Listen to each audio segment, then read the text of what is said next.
প্রবাসীদের ছাঁটাই করতে চায় ওমান সরকার। শ্রম বাজার নিয়ন্ত্রণ ও নাগরিকদের কাজের সুযোগ বাড়াতে নতুন পদক্ষেপ নিয়েছে ওমানের শ্রম মন্ত্রণালয়। সেপ্টেম্বর থেকে কার্যকর হতে যাওয়া এই পদক্ষেপের ফলে দেশটিতে বিদেশি কর্মী নিয়োগ হুমকির মুখে পড়বে। নির্দেশনা অনুযায়ী সরকারের ওমানীকরণ প্রকল্পের লক্ষ্যমাত্রা পূরণে ব্যর্থ হয়েছে এমন বেসরকারি খাতে কোম্পানির সাথে কাজ করা থেকে সবাই বিরত থাকবে। পাশাপাশি ওমানি নাগরিকদের অগ্রাধিকার দেওয়ার লক্ষ্যে দেশটির শ্রম মন্ত্রণালয় 30টিরও বেশি নতুন পেশা যুক্ত করেছে। এসব পেশায় বিদেশি প্রবাসী কর্মীরা কাজ করতে পারবেন না। এছাড়া দেশের বেসরকারি খাতে সব প্রতিষ্ঠানে উপযুক্ত বলে মনে করা পদে কমপক্ষে একজন ওমানি নাগরিককে নিয়োগ দেয়া বাধ্যতামূলক করা হবে।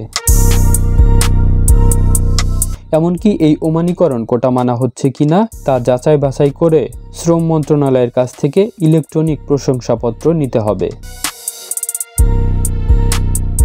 দেশটির শ্রম মন্ত্রণালয় বিভিন্ন খাতে ওমানীকরণ প্রকল্পকে জোরদার করার লক্ষ্যে একটি আর্থিক প্যাকেজও অনুমোদন করেছে। প্রণোদনা ব্যবস্থা হিসেবে ওয়ার্ক পারমিট ফিতেও সামঞ্জস্য করার পরিকল্পনা নিয়েছে দেশটির এই মন্ত্রণালয়। এতে ওমানীকরণ লক্ষ্যমাত্রা পূরণে ব্যর্থ কোম্পানিগুলোর খরচও দ্বিগুণ করার প্রস্তাব দেওয়া হয়েছে। Kamrul Islam, news desk.